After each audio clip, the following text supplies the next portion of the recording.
आगे बढ़ें और आपको बताएं, खानेवाल में मुस्लिम लीग नून के जलसे से खिताब करते हुए मरियम नवाज का कहना था, लेवल प्लेइंग फील्ड और इंतकाम का इल्ज़ाम लगाने वाले बताएं, क्या नवाज शरीफ ने कहा था साइफर लहराओ और 9 मई को रियासत पर हमला करो। रियासत में और सियासत में नशेबो फराज आते हैं, लेकिन लीडर और सियासी कारकुन वो होता है जो मैदान छोड़कर नहीं भागता।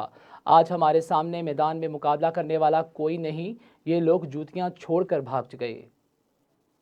कि 2018 में भी जब हर जगह धांधली थी, धांधली से इलेक्शन हराया गया नून लीग को, खानेवाल ने तब भी खानेवाल में शेर के अलावा किसी को घुसने नहीं दिया। खानेवाल के मेरे भाइयों बहनों बुजुर्गों बच्चों नौजवानों कहते थे कि इतनी महंगाई है तो कौन निकलेगा मुस्लिम लीग नून के लिए इलेक्शन कैंपेन में। तो मैं उन सबको कहना चाहती हूँ, आंखें खोल के देख लो, चाहे वो ओकाड़ा का जलसा हो या वो हाफिजाबाद का जलसा हो या वो खानेवाल का जलसा हो, अवाम के जम्मे गफीर और अवाम के समंदर ये बताते हैं कि अवाम जानती है कि महंगाई का जिम्मेदार नवाज शरीफ और मुस्लिम लीग नून नहीं है। 2013 में भी नून लीग ने मुकाबला किया और जीती, अल्लाह के फजल से जीती। 2018 में भी इन जाली लोगों का मुकाबला नून लीग ने किया और जीती।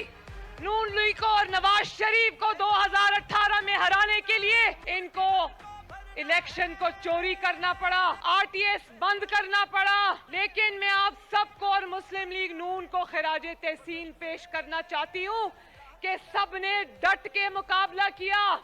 आज हम चाहते हैं कि हमारे साथ मुकाबला करो, लेकिन आज मैदान में मुकाबला करने वाला कोई नहीं, क्योंकि ये बुज़दिलों की